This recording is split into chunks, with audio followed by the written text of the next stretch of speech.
ক্লাসটা হবে সেটা হবে SLST interview preparation of English সাবজেক্টের উপর। প্রিপারেশনের ক্ষেত্রে আমি যে পয়েন্ট গুলো দিয়েছিলাম মানে কি, কি পয়েন্ট থেকে পড়তে হবে তার মধ্যে একটা পয়েন্ট হচ্ছে লিটারারি পার্সোনালিটি কি, কি টাইটেল দেওয়া হয়েছে। কিছু, কিছু লিটারারি পার্সোনালিটি আছে যারা যাদের একটি টাইটেল দেওয়া হয়েছে বা কিছু এপিথেট দেওয়া হয়েছে বা তারা কি নামে পরিচিত। তো ইম্পোর্টেন্ট কিছু লিটারারি পার্সোনালিটি আমি এখানে লিস্ট দিয়েছি। পরীক্ষার দিক থেকে বা ইন্টারভিউ পয়েন্ট অফ ভিউ থেকে এ কি নামে পরিচিত বা লিটারারি পার্সোনালিটির এপিথেট কিন্তু ভেরি, ভেরি ইম্পোর্টেন্ট। তো চলো আজকের ক্লাসটা শুরু করি। ১ম এ যে পার্সোনালিটি আমি রেখেছি তার নাম হচ্ছে জন ডাইড্রেন। ডাইড্রেনকে কি নামে পরিচিত? Father of English criticism. John ডাইডেনকে ফাদার অফ ইংলিশ ক্রিটিসিজম বলা হয়, মানে ইংরেজি সমালোচনার জনক বলা হয়। কেন বলা হয় তার কারণটাও দেওয়া হয়েছে। গ্রেট ক্রিটিক ছিল, সে একটা মহান সমালোচক ছিল, স্যাটারিস্ট ছিলেন, ব্যঙ্গশিল্পী ছিলেন, অ্যান্ড পোয়েট অফ রেস্টোরেশন এবং রেস্টোরেশন করেছেন। তো ড্রাইডেন সম্বন্ধে এইটুকু আমাদের জানলে হবে এপিথেট বা পার্সোনালিটি টাইটেল হিসাবে। আর টোটাল ড্রাইডেন সম্বন্ধে আমার যারা বিস্তারিত জানবো সেটা আলাদা ব্যাপার। কিন্তু ড্রাইডেন কি নামে পরিচিত সেটার ক্ষেত্রে শুধু ফাদার অফ ইংলিশ ক্রিটিসিজম জানলেই কিন্তু ঠিক।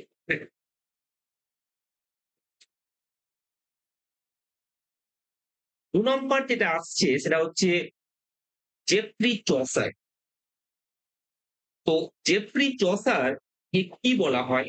না তো ফাদার অফ ইংলিশ পোয়েট্রি বলা হয় তাকে। ইংরেজি কবিতার জনক বলা হয়। তিনি ছিলেন দ্য ক্যান্টারবেরি টেলস, যেটাকে ফাউন্ডেশনাল ফর ইংলিশ লিটারেচার, ইংরাজি সাহিত্যের ভিত্তি বলা হয়। কি বলা হয়? ইংরাজি সাহিত্যের কি ভিত্তি। তো জেফ্রি চসার সেটা হচ্ছে কি father of English poetry, very, very important. এটা কিন্তু পরীক্ষায় করা হয়েছে অনেকবার। তারপরে যেটা আসছি very, very important, John Keats. তাকে কি বলা হয়? না তো তিনি ছিলেন পোয়েট অফ বিউটি। কেন? Focus on aesthetic beauty and imagination. সে ফোকাস করতো কোথায়? না তো নান্দনিক সৌন্দর্য এবং কল্পনা শক্তির উপর। তো কোশ্চেন ধরতে পারে who is called poet of beauty and why? তাকে পোয়েট অফ বিউটি বলা হয় এবং কেন বলা হয়? তার উত্তর কিন্তু ওকে। এবার আসছি উইলিয়াম ওয়ার্ডসওয়ার্থ। তো উইলিয়াম ওয়ার্ডসওয়ার্থ কে কি বলা হয়? Poet of nature. কি বলা হয়? Poet of nature. কেন বলা হয়? না তো celebrated nature's spiritual and emotional influence. সে যেটা সেলিব্রেট করেছিল এবং উদযাপন করত মানে নেচারের স্পিরিচুয়াল মানে প্রকৃতির যে আধ্যাত্মিক অ্যান্ড ইমোশনাল মানে মানসিক ইনফ্লুয়েন্স।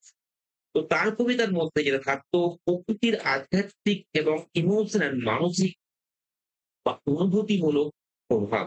তো এর জন্য তাকে বলা হয় পোয়েট অফ নেচার। এটা কিন্তু জেনে রাখতে হবে। এরা আছে দেখো স্যামুয়েল টেলর কলরিচ। তো স্যামুয়েল টেলর কোলরিচ তাকে কি বলা হয়? তো তিনি পোয়েট অফ ইমাজিনেশন, কল্পনার কবি নামে পরিচিত। কেন? না তো explore supernatural imagination and philosophy. সে অন্বেষণ করেছিল কি সুপার ন্যাচারাল প্রাকৃতিক বিষয়, কল্পনা এবং দর্শন। তো স্যামুয়েল টেলর কোলরিচকে বলা হয় পোয়েট অফ ইমাজিনেশন। তারপর দেখো আসছি লর্ড বায়রন। লর্ড বায়রনকে কি বলা হয়? Poet of passion. তাকে বলা হয় আবেগের কবি অ্যান্ড পোয়েট অফ রিভোল্ট। তাকে বিদ্রোহী কবি বলা হয়। বিষয়বস্তু তার কবিতার কি? না তো রোমান্টিক, রিবেলিয়াস অ্যান্ড ব্রুডিং লোভস। তো এর জন্য লর্ড বায়রনকে বলা হয় পোয়েট অফ প্যাশন। ওকে। এবার দেখো আসছি কি পার্সি বিশ শেলি। তো পার্সি বিশ শেলি সে কি নামে পরিচিত? না poet of idealism. And poet of revolution, এটা very very important. Poet of revolution কাকে বলা হয়? না তো পিবি শেলি। তো কেন? না তো তার visionary, revolutionary and idealistic themes, তার যে কবিতা, তার বিষয়বস্তু ছিল অগ্রদূত, আহ, বিপ্লবী এবং আদর্শবাদ। ঠিক। তো পিবি শেলিকে বলা হয় poet of idealism and poet of revolution, বিদ্রোহী কবি বলা হয়। এবং তারপর দেখা হচ্ছে আলেকজান্ডার পোপ, তাকে কি বলা হয়? না তো poet of wheat and satirist poet, তাকে বলা হয় poet of wheat and satirist poet. তাকে প্রজ্ঞার কবি বলা হয় এবং ব্যঙ্গাত্মক কবি বলা হয়। কেন? কারণ সে তার যে কবিতাগুলো আছে, তার যে স্যাটায়ার, পোলিশড মহাজ, মানে সুসমৃদ্ধ কবিতা এবং এপিক গ্র্যাম, হ্যাঁ, তিনি ব্যবহার করতেন, তিনি ব্যবহার করতেন। ঠিক? তারপর দেখো আছে কি জন মিল্টন। জন মিল্টনকে কি বলা হয়? Poet of freedom, epic poet বলা হয়। জন মিল্টনকে কি বলা হয়? Poet of freedom, epic poet, স্বাধীনতার কবি এবং কাব্যিক কবি বলা হয়। কারণ তার বিষয়বস্তু যেটা আছে কবিতার, সেটা লিবার্টি, স্বাধীনতা, মোরালিটি, নৈতিকতা অ্যান্ড এপিক স্টোরি টেলিং। এবং তিনি যে কবিতা লিখতেন তার মধ্যে কাব্যিক যে গল্প সেটা থাকতো। তো এটা হচ্ছে জন। Thomas Gray. তো থমাস গ্রে কি নামে পরিচিত? পোয়েট অফ এলিজি, তাকে শোকের কবি বলা হয়। কি বলা হয়? শোকের কবি। তার একটা বিখ্যাত কবিতার নাম কি? Elegy written in a country churchyard. তো এটা ভেরি, এখান থেকে কিন্তু কোশ্চেন দেয়া হয় যে elegy written in a country churchyard বা থমাস গ্রে লেখা একটা এলিজির নাম বলো, কিন্তু অ্যান্সার এটা হবে। ঠিক? আবার দেখা যাচ্ছে রবার্ট ব্রাউনিং। রবার্ট ব্রাউনিং কি নামে পরিচিত? Poet of dramatic monologue. Robert Browning কে বলা হয় পোয়েট অফ ড্রামাটিক মনোলগ। কেন? তিনি এক্সপ্লোর, তিনি অন্বেষণ করেছিলেন হিউম্যান সাইকোলজি, মানসিক যে মনস্তত্ত্ব, মনোলগস, মনোলগের মধ্য দিয়ে রবার্ট ব্রাউনিং আমাদের পেয়ে গেছে। এবার দেখো আসছে উইলিয়াম শেক্সপিয়ার। তাকে বলা হয় bard of Avon, the immortal bard. William শেক্সপিয়ারকে বলা হয় bard of Avon and immortal bard. Star playwright and poet of universal acclaim ছিলেন এবং গোটা বিশ্বের তার প্রশংসামূলক একজন কবি। ওকে, এবার দেখো হচ্ছে রবার্ট সাউদি। রবার্ট সাউদিকে বলা হয় পোয়েট লরেট, আবার লেক পোয়েটও বলা হয়। লেক পোয়েট আরো দুজনকে বলা হয়, সেটা হচ্ছে ওয়ার্ডসওয়ার্থ এবং কোলরিজ। তার সঙ্গে সঙ্গে রবার্ট সাউদিকেও কিন্তু লেক পোয়েট বলা হয় এবং পোয়েট লরেটও বলা হয়। ওকে, জোনাথন সুইফট, তিনি কি স্যাটারিস্ট অফ হিউম্যানিটি, মানবতার যে স্যাটারিস্ট,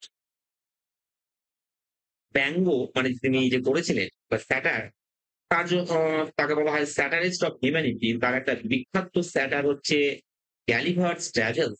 গ্যালিভার্স ট্রাভেলস এটা কিন্তু very very important. Jonathan Swift. Thomas Hardy. Thomas Hardy কি? পোয়েট অফ ডেসপেয়ার বলা হয় তাকে। ঠিক আছে? থমাস হার্ডি কি বলা হয়? Poet of despair and realist novelist তাকে বলা হয়। কেন? তিনি এক্সপ্লোর করেছিলেন tragic themes and rural life. Tragic themes and কি? Rural life. এবার দেখো আসছে চার্লস ডিকেন্স। চার্লস ডিকেন্স কি নামে পরিচিত? দ্য পিপলস নোভেলিস্ট, তাকে বলা হয় জনগণের উপন্যাসী। কেন? তিনি হাইলাইটেড করেছিলেন সোশ্যালিস্ট, সামাজিক যে সমস্যা and lives of common people, সাধারণ মানুষের জীবন। Okay? জন অস্টেন। তো জন অস্টেন তাকে বলা হয় নোভেলিস্ট অফ ম্যানার্স, তাকে শিষ্টাচারের উপন্যাসী বলা হয়। কেন?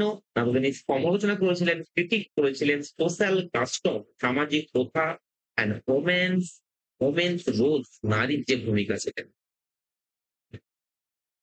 George Elliot. জর্জ এলিয়ট কি বলা হয়? রিয়ালিস্টিক নোবেলিস্ট, বাস্তববাদী উপন্যাসিক। কেন? সাইকোলজিক্যাল ইনসাইট, মনস্তত্ত্বগত যে অন্তর্দৃষ্টি এবং বাস্তববাদ তাদের নোবেলের মধ্য দিয়ে থাকে। তাকে বলা হয় কি realist novelist. Oscar Wilde very important. তো অস্কার ওয়াইল্ডকে কি বলা হয়? এপিগ্রামাটিস্ট এবং প্লে রাইট অফ উইট। কেন? For witty plays and epigrams. আর যদি তারা জিজ্ঞেস করে তার ফুল নেম কি? তাহলে কিন্তু এটা বলতে হবে। পরীক্ষাতে আসতেই পারে। অস্কার ফিঙ্গল ও ফ্লাহার্টি উইলস ওয়াইল্ড, যেটা শর্টকাটে বলা হয় অস্কার ওয়াইল্ড। তো অস্কার ওয়াইল্ড এর ফুল নেম হচ্ছে এটা। ওকে? থমাস ডিকুইন্সি তিনি কি কনফেশনাল রাইটার, স্বীকারোক্তিমূলক লেখক এবং ওপিয়াম ইটার, ওপিয়াম উপভোগ। কেন? না তো confessions of an English opium eater তিনি লিখেছিলেন। ওকে? তো থমাস ডিকুয়েন্সি এটা জেনে রাখতে হবে। স্যামুয়েল টেলর কোলরিজ তাকেও বলা হয় পোয়েট অফ ওপিয়াম।